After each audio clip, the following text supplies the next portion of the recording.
Hey, bonjour et bienvenue dans le Personne de la Culture sur l'arcane majeure de l'Impératrice.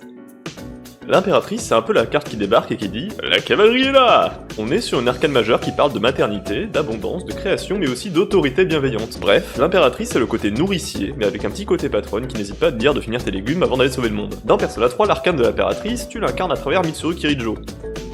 Mitsuru, c'est un peu la définition même de l'héritière glaciale. Ultra classe, costume impeccable, elle parle un français méga propre, et si elle pouvait te facturer l'air que tu respires, elle le ferait presque. Mais derrière ce côté un peu je gère un empire industriel et ton planning de combat, Mitsuru représente surtout la responsabilité et la protection.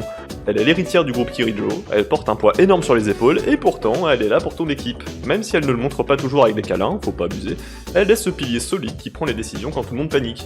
L'Impératrice, c'est la carte de la création. Alors ouais, dit comme ça, on pense aux enfants, mais c'est pas que ça, c'est la création d'un futur, la construction de quelque chose de durable, l'équivalent de la première pierre d'un bâtiment.